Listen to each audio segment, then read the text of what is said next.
어떤 이야기가 좋은 이야기인가요? 가장 훌륭한 방식으로 사람들의 시선을 사로잡는 좋은 이야기는 우리의 주인공이 무엇인가 하려고 하는데 그것을 이루는 게 어려운 과정을 보여주는 것이랍니다. 그런데 여기에서 가장 중요한 포인트는 그 과정을 통해 주인공이 발전하고 성장하는 지점을 보여주어야만 한다는 것이죠. 발전하고 성장하는 주인공을 보여준다. 이 말이 이해가 되시는지요? 영화와 소설 속 허구성이 아닌 현실 속에서 우리의 상담 주인공은 어떻게 발전, 성장할 수 있을까요? 과연 현실의 김지영 씨는 잃어버린 자신을 찾고 그 과정에서 발전, 성장할 수 있을까요? 무엇보다 자신을 찾기 위해서는 정신과 약의 중독에서 벗어나야 합니다. 막연히 불안한 자신을 잡기 위해, 막연히 두려운 현실을 견디기 위해 마치 필요식품처럼 먹었던 그 약은 사실 중독을 일으키는 화학약품이었다. 이번 4부에서는 첫 번째 상담 이후 지영씨가 오랜 세월 복용해왔던 정신과 약물을 어떻게 끊고 스스로 자신의 마음과 몸을 돌보며 성장해가는 길 위에 어떻게 설 수 있었는지, 그리고 그것을 어떻게 잘 시행해 나갈 수 있었는지를 살펴보려 합니다. 우리 지영씨는 자신의 불안과 혼란 속에서 어떤 용기를 가지고 앞으로 나아갈 수 있었는지를 잘 시청해 주시기 부탁드립니다. 어떠세요, 지금 상태는? 지금은 그냥 조금 답답한 마음은 있는데 네, 그래도 잘 지냈어요. 네, 잘 지냈어요. 아주 잘하셨어요. 이렇게 규칙적인 생활을 하기 시작한 게 지난번 상담 이후에 한 번도 빠지지 않고 쭉 이렇게 진행되는 것 같아요. 네. 그러면 지금 어떻게 생활하는지를 한번 이야기를 해보세요. 11시, 10시 반에서 11시쯤 아이랑 같이 잠들고요. 그 다음에 한 2시 반쯤 이렇게 깼었는데 지금은 5시 반쯤까지 자요. 좋아요. 그리고 일어나서 일기를 쓰고 그러고서 6시 반쯤에 남편 아침 차려주고 그리고서 아기가 일어나기 전 한 8시 그쯤까지 또 일기 쓰고 생각해보고 그리고 9시 반 그렇게 보내고 나면은 이제 한 1시간 정도 누워서 쉬었다가 걸으러 나가고 네. 그렇게 밖으로 나와서 걷는 거는 얼마 정도 걸어요? 한 30분에서 1시간 정도. 1시간. 그렇군요. 뛰지는 못하게 못하고 아직은 뛰지는 못하게. 네, 거예요. 체력이 안 돼. 그러면 엄마랑 같이 나가세요? 아니요, 혼자. 혼자서 나가세요? 혼자서 나가시는구나. 자, 그래요. 그리고 밖에서 걷고 나면 그 다음에 또 어떻게 해요? 그다음에 또 이제 들어와서는 이제 쓰고 싶은 거 있으면 쓰고 아니면 이제 유튜브로 뭐 영화 리뷰 이런 것도 보고. 보고. 결국 이제 금방 시간이 또 어린이집에서 올 때가 되고 그렇죠, 맞아요. 그러면 이제 어린이집에서 그리고 어머니가 이제 데려오시면 어머니랑 같이 아이를 보고, 네, 그 다음에 이제 저녁 먹고, 네. 그 다음에 저녁 먹고 나서 남편은 보통 몇 시에 오나요? 7시 반 그쯤에 오면 그 다음에 아이를 돌봐주고 아이를 돌봐주고 저는 이제 또 방에 들어가서 또 생각하고 쉬고 있고. 쉬고 네, 아주 훌륭해요. 쓰고 있으면 쓸고, 그 다음에 아이를 재울 때는 몇 시쯤 돼서 재우세요? 10시 좀 넘으면 저는 피곤해가지고 그렇죠, 들어가서 그렇죠. 누워있고 네. 이제 들어오라고 부르면 들어와서 이제 바로 잠들어요, 아이랑 남편이랑. 그렇군요. 그리고 네. 좀 더 좀 더 이제 힘을 내고 부지런해져야 이제 간식도 사다 놓고 밥도 해놓고 이제 완전히 회복하려면 3개월에서 6개월 정도 걸려요. 그렇게까지 하려면 한 6개월 정도는 더 지금 생활을 유지해야 될지도 모르겠네요. 자, 그리고 지금 내한테 이렇게 이야기하듯이 매일, 그러니까 어제 예를 들면 몇 시에 내가, 지금 예를 들면 오후 10시잖아요. 그죠? 그럼 어제 아침에 내가 몇 시에 일어나가지고 어떻게 생활을 하고 어떻게 해서 자가지고 오늘 아침 10시까지 됐다. 이거를 본인이 기억나는 대로 아주 자세하게 쭉 적는 거예요. 이거를 매일 마치 산책하는 시간을 가지듯이 이거를 꼭 정리를 하는 시간을 가져야 돼요. 왜 그래야 될까요? 약 때문에 기억이 잘 안 나나? 아니요. 지금 본인은 약을 안 먹는 편이잖아요. 네, 안 먹어요. 전혀 안 먹어요? 네. 어떤 약도 안 먹어요? 네. 그렇게 안 먹기 시작한 거는 얼마나 됐어요? 한 달. 한 달 됐어요. 그런데 본인이 그렇게 약을 안 먹는 동안에 약 안 먹으면 재발한다던데 어떡하지 하는 그 두려움과 걱정은 있죠. 걱정이 있는데 이제 대비를 해야겠다 그렇게 생각해요. 그렇죠. 그런데 사실은 그 약을 안 먹으면 재발한다라는 거는 실제로 그게 재발이 아니라 본인이 처음에 이상한 행동을 본인이 하게 되는 그 상태에 처하게 되면 자기도 모르게 이전에 했던 행동이 다시 나오게 되는 거예요. 본인이 누구로부터 심한 이야기를 듣는다든지 또 본인도 모르는데 주위에서 어떻게 반응한다든지 또 혼자서 갑자기 자기에 대해서 상당히 자책하고 내가 이상해서 내가 이렇게 살면 안 되겠다라는 생각이 든든지 이렇게 되면 본인도 모르게 지금 규칙적인 생활을 비교적 하는 편이잖아요. 그죠? 이게 망가져요. 그러면 그 상태를 본인만이 마치 뭔가 딴 생각을 하거나 이상하거나 본인이 혼란스럽거나 이전에 느꼈던 이상한 느낌들 있죠. 그 느낌이 자기한테 확 다 생겨요. 이전에 상처받았던 그렇죠. 것들이 반복될 때 그렇죠. 근데 그게 아주 클리어하게 기억나는 게 아니라 본인도 어떤 때는 아주 이상한 소리가 들리는 것 같기도 하고 막 속에서 너무 괴롭기도 하고 또 몸이 또 어디가 아픈 것 같은 느낌도 들고 여러 가지 본인이 그동안 순간순간에 겪었던 아주 이 기억이나 아픔이나 이런 느낌들이 막 생기는 것 같이 생각하면 본인은 이거 재발됐구나 이렇게 생각을 하게 되는 거예요. 근데 제가 이제 해결하지 않았던 것들이 나타나는 거라고 생각하면 되나요? 그렇죠. 그런데 그 해결하지 않았던 거라기보다는 본인이 규칙적인 생활을 하고 있지 않을 때는 어떤 문제가 발생하냐면 가장 먼저 일어나는 게 본인 자기 자신에 대한 자책이 일어나기 시작해요. 그게 본인한테는 가장 안 좋은 건데 뭐 어쩔 수 없어요. 프로파일을 보면 서로 흐트러졌고 본인이 엄청 다운돼 가지고 아무것도 안 하는 요게 바로 이 프로파일이 알려주고 있거든요.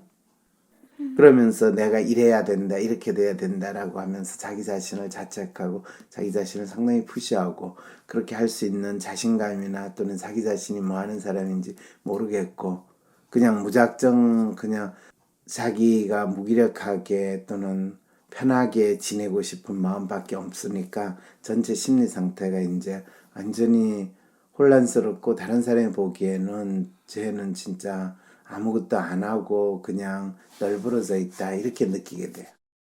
8월달의 심리 상태인데 이거는 뭘 뜻하냐면 비교적 자기한테 주어진 거를 본인이 잘하면서 자기 뜻대로 살고 싶다라는 걸 나타내면서 그걸 남들이 뭐라고 하든 내 길을 가야지 하는 심리 상태예요. 또 그런 마음도 있어요. 이게 8월달이고 그 다음에 이제 12월달에는 이게 조금 안정된 상태예요.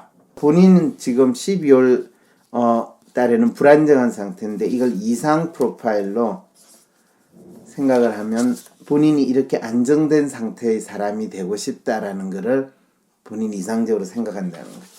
그런데 그 당시에 본인은 이렇게 혼란스러운 상황이었고, 그러면서 한편으로는 현실적으로는 자기가 뭔가 자기 마음대로 자기 고집대로 하고 싶다라는 걸 나타내요. 그런데 그와 동시에 오늘 지금 이 프로파일이 본인이 이전의 프로파일보다는 조금 안정됐다라는 느낌을 가질 수 있죠. 본인이 현재 이상적으로 생각하는 것과 셀프가 일치한 상태가 되죠. 그렇지만 자기가 하고 싶으면서 조금 한량처럼 지내는 생활은 더 하고 있어요. 그리고 본인이 자기가 정서적으로 혼란스럽거나 이런 부분에 있어서는 전에 비해서는 조금 나아지긴 했지만 아직도 여전히 불안한 부분은 여전히 있어요. 그리고 예민한 부분. 그 대신에 지금 스스로 자기가 규칙적인 생활을 하고 또 일을 해나간다는 측면에서는 이전보다는 훨씬 자기가 뭘 어떻게 하고 있다는 것을 알기 때문에 안정된 상태라고 할 수가 있는 거죠. 오늘 황상민 박사님은 지영 씨에게 WPR 심리 검사를 통해 그녀의 마음이 현재 어떤 모양을 하고 있는지 하나하나 설명해주고 계십니다. 처음 상담을 시작할 때만 해도 불안과 혼란 속에서 갈피를 못 잡던 그녀의 마음이 시간이 흐르고 그동안 규칙적인 생활을 위해 노력을 한 만큼 조금씩 원래의 위치를 잡아가고 있다고 하십니다. 그런 면에서 생각해보면 박사님께서 지영 씨에게 솔루션으로 알려주신 규칙적인 운동은 상당히 단순한 처방처럼 느껴지지만 혼란과 위기 속에서 엄청난 위력을 발휘하는 아주 중요한 요소라는 것을 알 수 있습니다. 그리고 조금은 더 현실감이 생겼어요. 이전에는 완전히 이것도 바닥이었는데 여기 조금 더 올라온 상태로 보면 전에보다는 상태가 좀 좋아졌고 그 다음에 무엇보다도 본인이 자기 생활을 어느 정도 해나간다. 그러니까 뭐 남편 밥 차려준다든지부터 시작해가 아이를 돌보는 것, 또 본인이 자기 생활을 매일 그냥 아무것도 못하고 누워있는 게 아니라 산책도 하고 일기도 쓰고 이렇게 한다라는 게 이제 적어도 자기 생활 관리를 스스로 할 수 있는 것처럼 보인다는 거죠. 이거는 분명히 이해되죠, 그죠? 네. 그리고 그렇게 지내니까 이 부모님이나 주위 사람들은 어떻게 반응하는 것 같아요, 본인한테? 제가 하는 말도 좀 경청해서 진지하게 듣는 것 같고 그리고 또 편안해 보여서 좋대요. 편안해 보여서 좋다고 그러죠. 네. 그런데 부모님이나 남편은 본인이 약 끊었다라는 거 모르고 있는 거죠, 그죠? 네. 네. 본인은 그런데 약을 끊은 것 때문에 혹시 재발하지 않을까 하는 두려움이나 불안 같은 건 있는 거죠, 그죠? 네. 근데 일기를 쓰면서 조금 줄고 있긴 해요. 그래요? 네. 나를 이제 순간순간 하루하루 돌아보다 보면 이제 화가 난 것도 풀리고 맞아요. 그렇게 그 순간순간 잘 나를 잡으면 되지 않을까 그렇죠. 그런 조금의 자신감? 맞아요. 그런 게 생겼어요. 어이, 훌륭해요. 그래서 실제로 본인이 이제는 약을, 아직도 남편은 약을 먹어야 된다고 그러고 병원에 가야 된다고 그렇게 이야기하나요? 이제 약 먹고 있냐 물어봐서 먹고 있다고. 병원 상담은 오늘이고 병원은 다음 주지 이렇게 물어보고. 그리고 이제 상담 끝나고 한 일주일 됐을 땐가 그때 이제 안 먹고 싶다고 얘기했더니 자기는 견딜 수 없다고 또 재발하면 같이 못 살 것 같다 이렇게 얘기를 하더라고요. 그때는 약을 안 먹고 있었는데, 그죠? 오늘 그러면 남편한테 본인이 지난 한 달 동안 약을 안 먹었다는 이야기를 할 수 있을까요? 아니면 내가 해줄까요? 어떻게 생각하세요? 그거에 대해서? 아직 그러니까 계속 생각을 해봤는데 어떻게 해야 될지 저도 모르겠죠. 그런데 문제는 병원에 가면 의사는 또 약을 먹어서 좋아졌다고 이야기를 할 거거든요. 여기 온 것도 박사님도 말씀을 해주셨으면 하는 마음도 있나 봐요. 그렇군요. 그래서 누구나 봐도 한 달 사이에 얼굴도 좋아지고 행동 생활하는 것도 좋아졌다는 걸 분명히 알 텐데 대부분의 사람들은 저 사람이 약을 먹어서 좋아졌구나 이렇게 믿고 있을 때 근데 이제 약효가 뭐 2달까지 간다 그러고 그래서 그 약효가 남아 있어서 그러는구나. 그렇게도 이해를 하고 할 것 같아요. 그런 부분도 있을 거예요. 그런데 원래 그 약이 본인한테 어떤 효과를 냈는지를 한번 생각을 해보세요. 효과보다도 너무 힘들었어요. 막 눈도 잘 안 보여서 그럼요. 메일 쓰거나 블로그 글 쓸 때도 진짜 이렇게 잘 안 보였거든요. 안 보이고. 그러니까 그 말은 뭐냐. 약 효과 자체가 본인은 정상 생활을 할 수 있거나 정상적으로 사고나 행동을 할 수 있도록 만들지 못하고 본인이 더욱더 병자처럼 지내게 했는데 그게 목적이래요.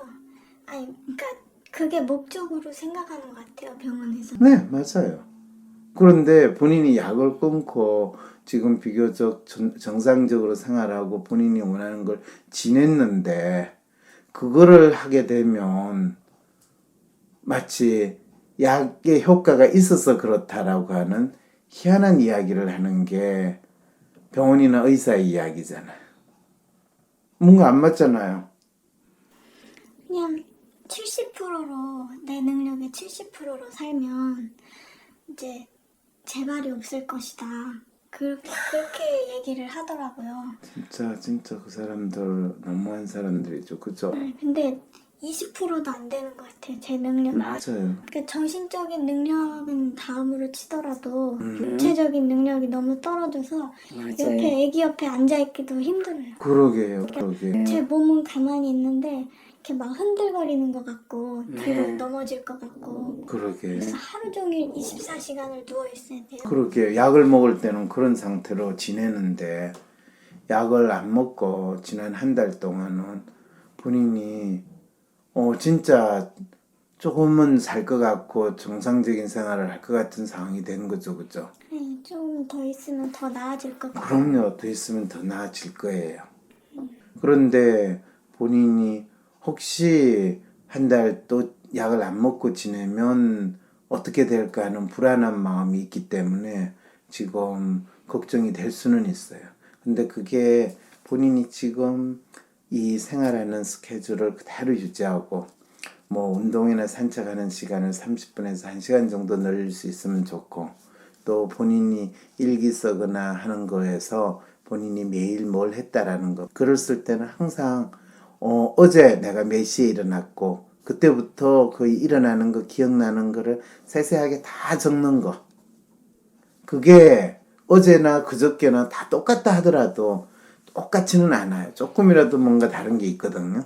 네, 블로그 글도 똑같은 내용을 쓴다고 썼는데 조금씩 그 한마디 마지막 문장을 가지고 또 다른 생각을 하게 되고 맞아요. 정돈된 생각을 하게 되고 맞아요. 그렇더라고요. 네.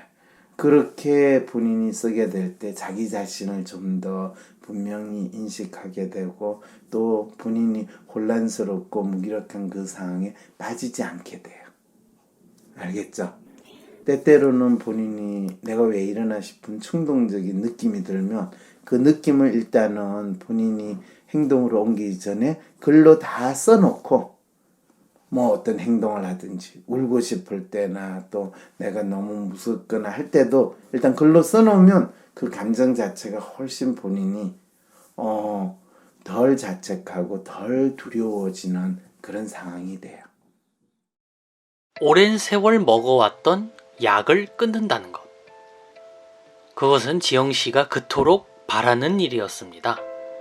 하지만 약물에 기대온 세월의 무게만큼 약을 끊는다는 것은 상상 이상의 의지가 필요한 일입니다.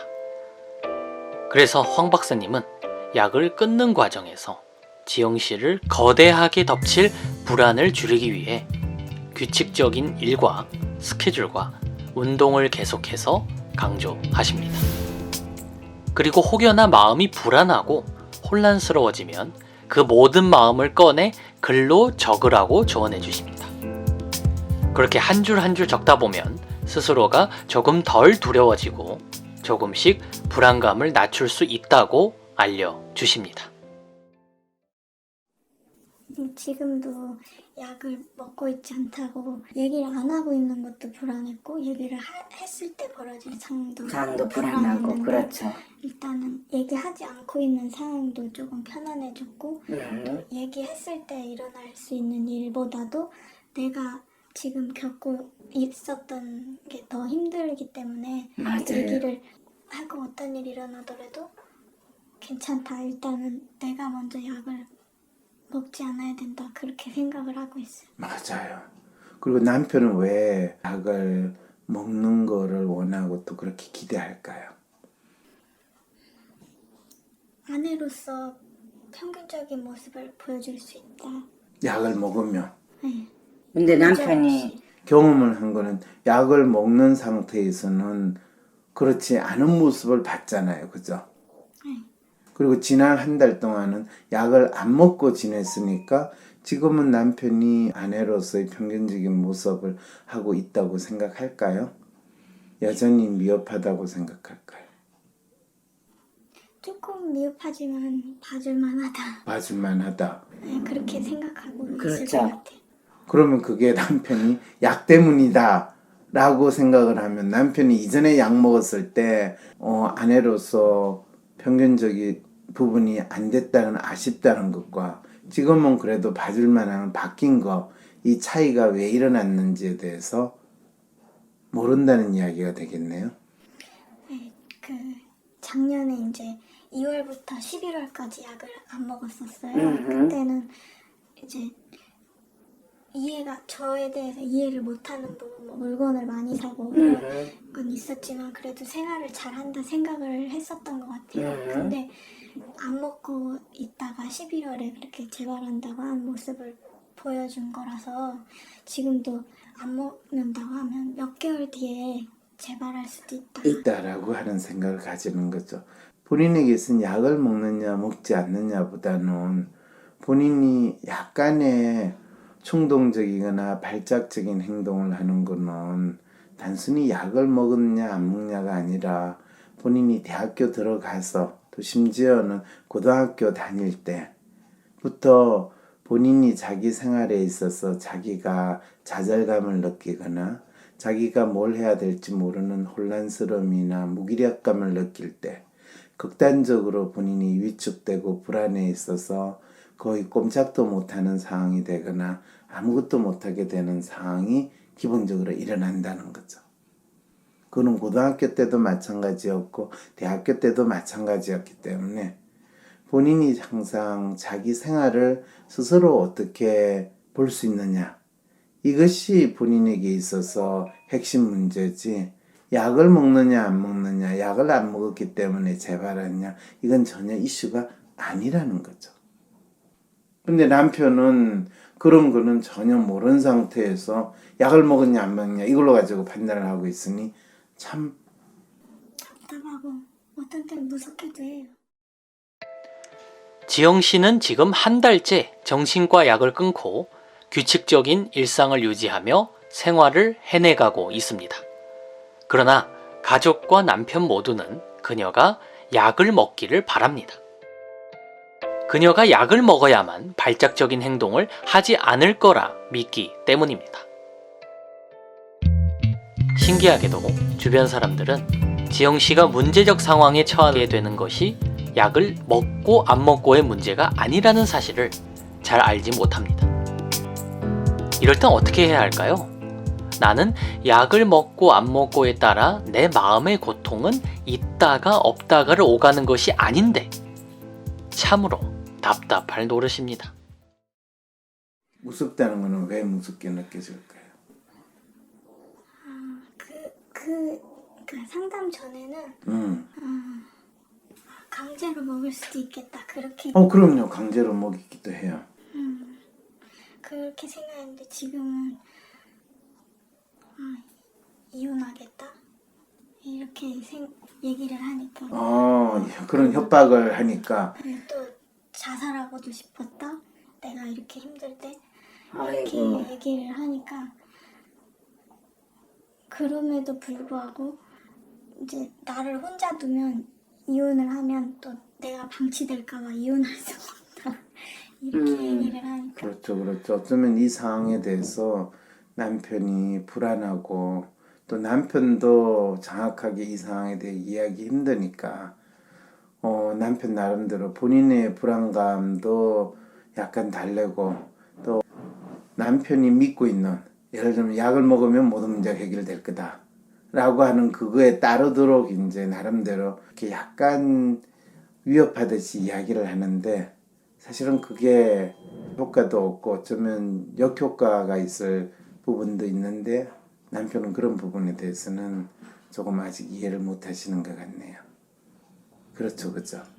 전혀 몰라요. 전혀 모르죠. 네.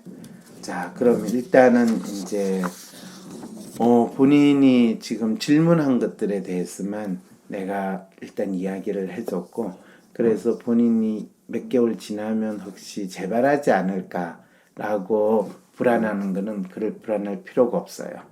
시간이 지나면 지날수록 약을 안 먹어도 본인이 매일 규칙적인 이 스케줄을 본인 스스로가 하고 있는지 안 하고 있는지만 확인하면 그것만 되면 그리고 본인이 이제 산책하거나 운동하는 시간을 조금 더 늘려서 본인이 살이 조금 더 빠지고 건강하면 뭐 아이를 돌보거나 또는 아내로서의 평균적인 수준의 활동을 하는 데는 아무런 어려움이 없을 거예요. 그런데 이 과정에서 이제 어떤 게 또 발생하느냐 하면 본인이 조금 이제 익숙해지면 본인이 빨리 뭔가를 하고 싶은 생각이 들어요. 맞아요. 그래, 그걸 해가지고 또 다른 사람한테 인정을 받고 싶은 생각이 들어요. 그러다 보면 엎어지더라고요. 맞아요. 알겠죠? 네. 그래서 내가 뭔가를 해서 다른 사람한테 인정받는 거를 하려면 적어도 그게 최소한 5년 정도는 지나야지 인정을 받을 수 있다라는 거를 먼저 본인이 알아야 돼요. 이 규칙적인 생활을 하는 거를 5년 정도. 무슨 말인지 알겠죠? 네. 그래서 5년 안에 자기가 뭔가를 만들거나 뭔가를 해가지고 인정받는다라는 거는 크게 기대를 하지 말고 가장 인정받을 수 있는 핵심은 매일 본인이 조금씩 블로그에 글 쓰고 하는 이게 1년 지나고 2년쯤 지나면 양도 상당히 많고 또 사람들이 본인한테 지금 벌써 블로그에 온 거를 가지고 본인한테 피드백을 주고 하는 사람도 한 사람 생겼다고 그랬죠. 그죠? 신기하죠? 네. 네. 그런 사람이 뭐 많이 갑자기 생길 일은 없어요. 진짜 1년에 한두 명 생겨도 신기한데 그 다음에 그게 한두 명이 아니라 4-5명이 되면 2년 후에 4-5명이 되고 3년 후에는 그게 10명, 20명이 되고 4년 후에는 50명 정도가 되고 5년쯤 되면 100명 정도 되는 그 정도로 시간이 걸린다는 거예요. 대학도 이제 재입학하고 뭐 다시 그러니까 휴학했다가 다시 들어가고 했던 과정도 그러니까 발작적으로 해야지 잘해야지 했는데 그걸 꾸준히 못해서 맞아요. 네. 그래서 끝까지 못 다녔다. 맞아요. 그래서 대학을 끝까지 다니고 싶다라고 하는 거는 앞으로 어느 정도 시간이 지나냐면 한 3년 정도까지는 더 기다려야 돼. 근데 대학을 다시 가고 싶진 않아요. 그렇죠. 그 가라는 이야기 전혀 아니에요. 혹시 그런 식으로 뭔가가 맞춰야 된다 이런 생각이 들면 그렇게 되는데 빨리 생각할 필요 절대로 없다는 거예요. 최소한 뭔가를 내가 이룬다 생각하면 아무리 빨라도 2-3년 이상의 시간을 생각을 해야지 뭐 5년은 기본 나도 내 같은 사람도 뭘 하면 최소한 5년에서 10년을 생각을 해.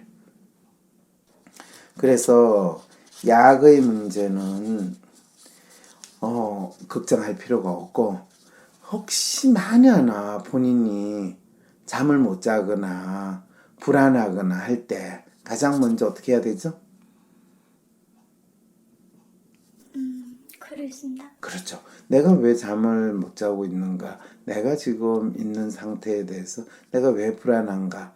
이런 거를 본인이 뭐든지 한번 써보는 거예요. 자기 마음을 자기가 읽어준다라고 생각하는 거로. 네, 그걸 경험한 것 같아요. 한 달 동안. 자기 마음을 자기 자신이 읽어준다는 것. 오랜 시간 자신의 마음이 무엇인지도 모른 채 마음의 고통을 약물로 마취시켜 외면했던 지영 씨는 이제 자신의 마음을 읽는 법을 글쓰기를 통해 배우기 시작했습니다.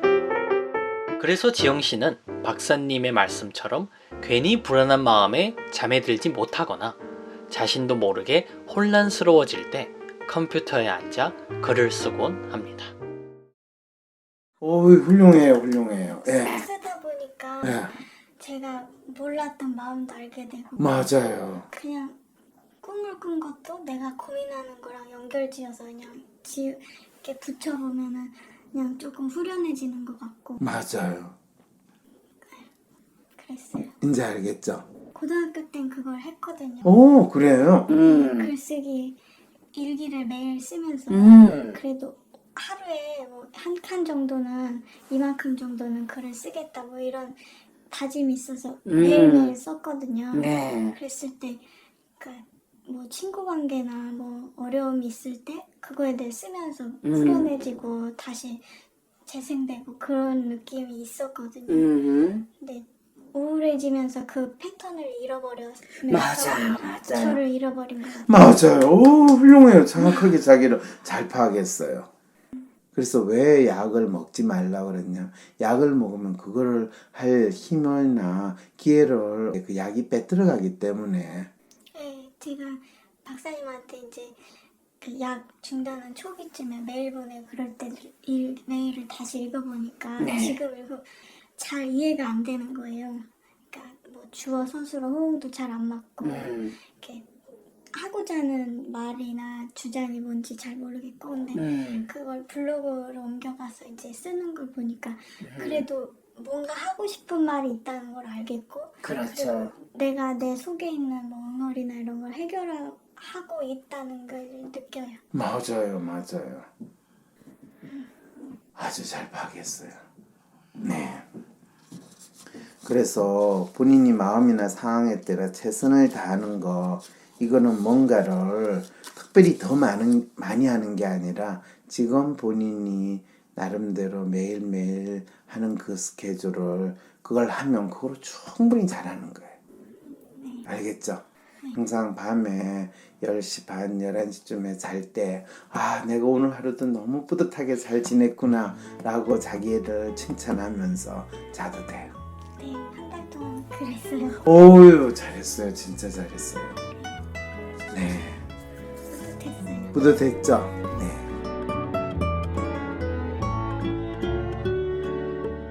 분한테 본인이 약을 한 달 동안 안 먹었고 상황 변한 거에 대해서 내가 설명을 할게요.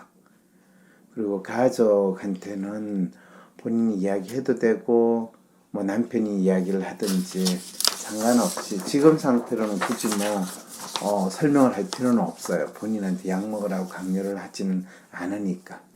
그러니까 부모님은 오히려 지금 한 일주일에 한 번씩 이렇게 내가 약을 먹고 싶지 않다 이렇게 해서 설명을 했어요. 세뇌를 이렇게 시켜보려고 했더니 이제 그냥 듣고 계시더라고요. 그러면서도 그런 생각을 하는구나 그렇게 들어주시는데 아직은 그러니까 남편은 확실히 병원에 가야 된다고 예약하고 막 그렇게 행동하고 있고 그렇죠. 어머니나 아버지는 이제 조심스러워하고 있고 그래요. 맞아요. 자, 본인이 이제 뭔가 좀 더 사람들한테 어필하고 재미있는 글을 쓰고 싶다 이런 말이잖아요. 그죠? 그러려면 지금 본인이 쓴 글들이 블로그에 이제 하나하나씩 쌓이고 있잖아요. 그죠? 그럴 때 가장 먼저 본인이 크게 내가 공부를 해야 된다, 내가 더 잘 알아야 된다, 이런 의미로 생각하지 말고 매일 본인의 일상생활을 처음에는 그냥 대략 간단하게 썼는데 두 번째 쓸 때는 똑같은 것도 조금 더 구체적으로 쓰고 그 다음에는 더 구체적으로 쓰고 이런 식으로 쓴다면 그거로도 충분히 본인 글 쓰는 게 조금씩 나아질 수 있겠죠. 그죠? 아, 네. 그 댓글도 피드백 주는 그런 분도 제일 공감한다고 썼던 글이, 그러니까 제가 살면서 이렇게 살이 쪘었고 이거를 뭐 하면서 뺐고 이렇게 구체적으로 얘기했을 때 그 반응, 거기에 댓글이 달리더라고요. 맞아요.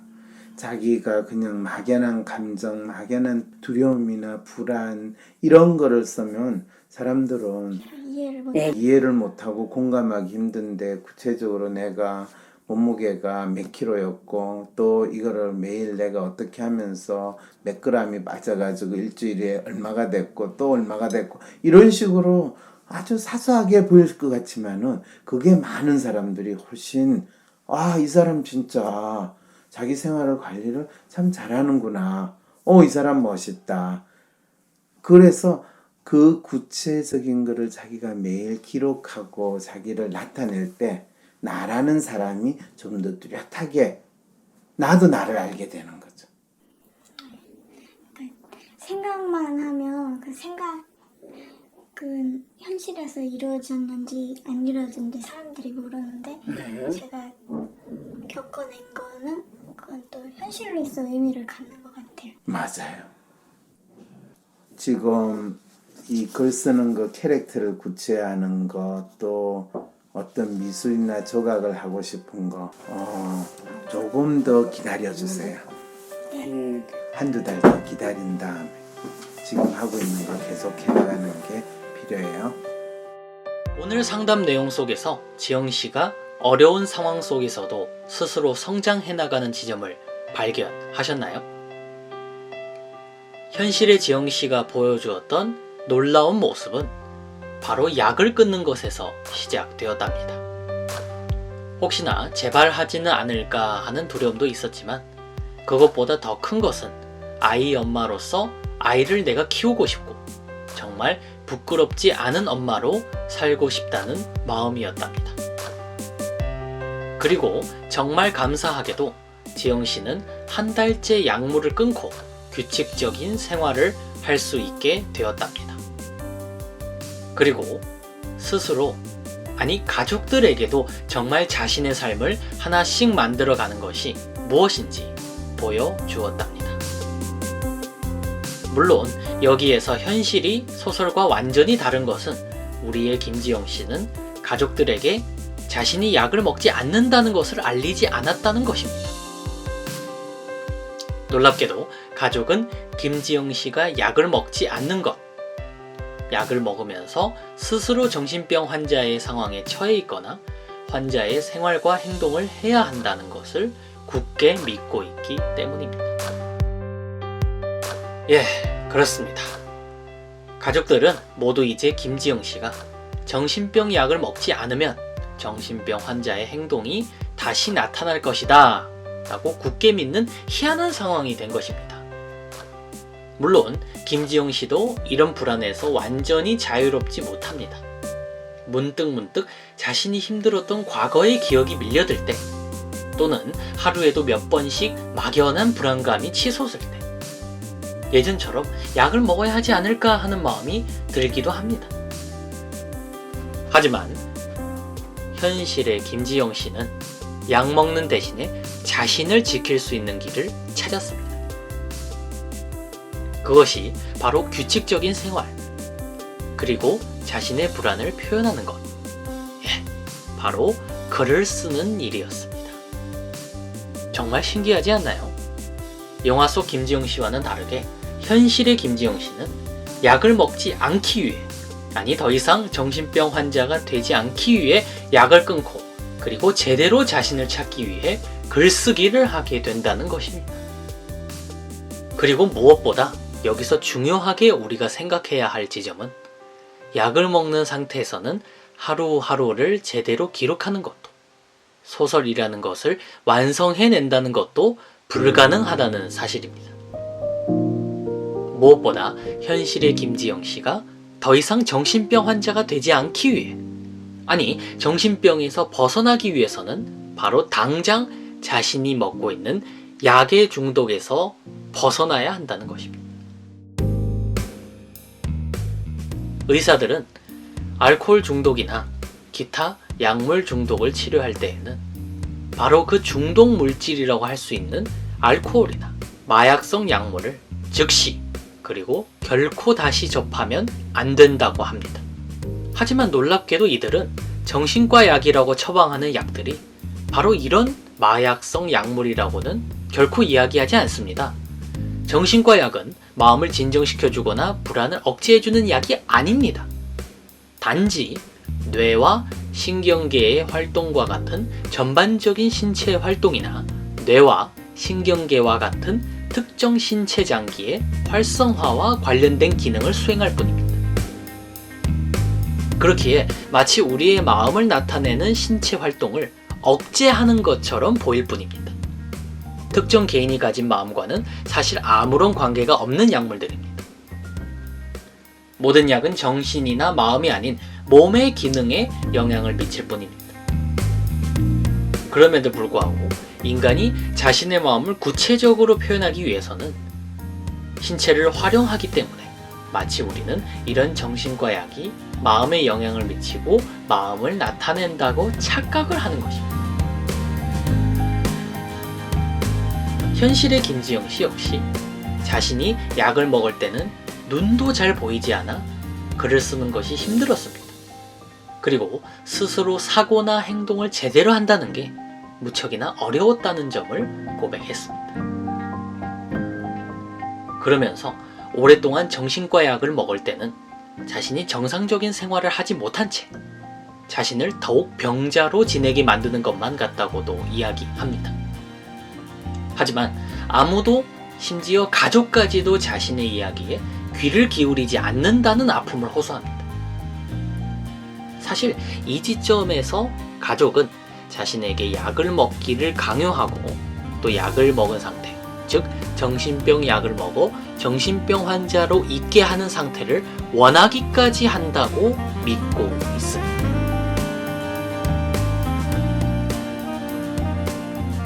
심지어 병원의 의사까지도 지영 씨에게 정신병 약은 병을 치료하는 것이 아니며 결코 김지영 씨가 100% 자신의 생활을 할 수 있게 한다고 이야기하지 않습니다.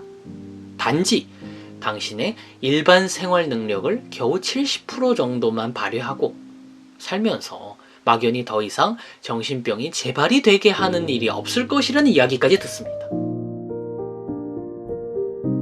정신과 약을 처방하는 의사로부터, 하지만 실제 약을 먹는 현실의 지영 씨는 자신의 생활 능력이 70%가 약을 먹어 발휘되는 것이 아니라 약 20%도 안 되는 상황이라고 이야기합니다. 그리고 이렇게 정신과 약에 중독되어 이렇게 연명하는 자신의 삶은 삶이 아니라는 생각이 든다고도 이야기합니다. 여러분, 정신과 약을 먹는 환자들의 자살률이 왜 약을 복용하지 않는 사람의 몇 배가 되는지 그 이유를 조금이라도 짐작할 수 있지 않을까요? 모두들 이런 사람들이 우울이나 기타 정신병적 이유가 있어 자살하는 것이라 믿지, 결코 이들이 복용하는 정신병 약이 자살을 유발하게 만드는 약효를 발휘하게 한다는 것은 상상조차 하지 않을 것입니다. 이쯤에서 다시 묻게 됩니다. 정신과 의사는 어째서 현실의 김지영 씨에게 무려 10년 이상이나 약을 먹게 하였을까요? 무엇보다 그들은 마음의 아픔, 소위 그들이 정신병이라 이름 붙이는 다양한 마음의 아픔과 관련된 다양한 증상들을 바로 그 개인의 성격이나 마음의 문제가 아닌 몸의 문제 또는 그 사람의 뇌와 신경의 문제라고 보기 때문입니다. 마음의 아픔은 그 사람 마음에서 일어납니다. 뇌나 신경과 같은 몸에서 일어나는 문제가 아닙니다. 의사는 아무리 정신과 의사라도 마음은 알지 못하거나 알려고 하지 않습니다. 아니, 무엇보다 모든 인간의 문제는 뇌와 신경 또는 다양한 신체 장기의 이상에 의해 일어나는 몸의 문제라고 굳게 믿고 있습니다. 이들은 의사로서 그분들이 대학에서부터 전문가로 훈련받는 동안에 거의 세뇌되듯이 자연스럽게 습득하게 되는 절대적인 믿음입니다. 이것은 마치 교회 목사님은 하느님 아버지 또는 예수님이 절대자라고 믿고 절의 스님은 부처님이 절대자 신이라 믿는 것과 같답니다. 현실의 김지영 개인의 성격, 마음을 알려고 하지 않는 의사는 그녀가 10년 이상 마치 약물 중독자처럼 살게 했습니다. 하지만 아이를 가지고 싶은 그녀의 마음은 처음에는 스스로 약의 중독에서 벗어나게 하는 용기를 발휘하기도 했지만 결국 출산과 양육과 같은 삶의 부담감이 다시금 그녀에게 정신과 약의 중독이 재발되게 했답니다. 삶의 부담과 죄책감에 시달리는 많은 착한 영혼들이 알코올 중독이나 종교기관의 면죄부를 통해 자신의 삶의 아픔을 덜고 싶은 그런 마음이겠죠. 그럼에도 불구하고 지영씨는 앞으로 나아가는 모습을 보여주었습니다. 하루하루를 기록하고 힘을 모아 운동해왔습니다. 남편의 식사도 챙기고 아이를 돌보기 위해 힘을 쓰기도 했습니다. 그리고 그런 고단하지만 규칙적인 삶을 만들어 나간 하루가 끝이 나면 스스로에게 오늘 하루도 잘 지냈구나 하는 칭찬도 해주었답니다.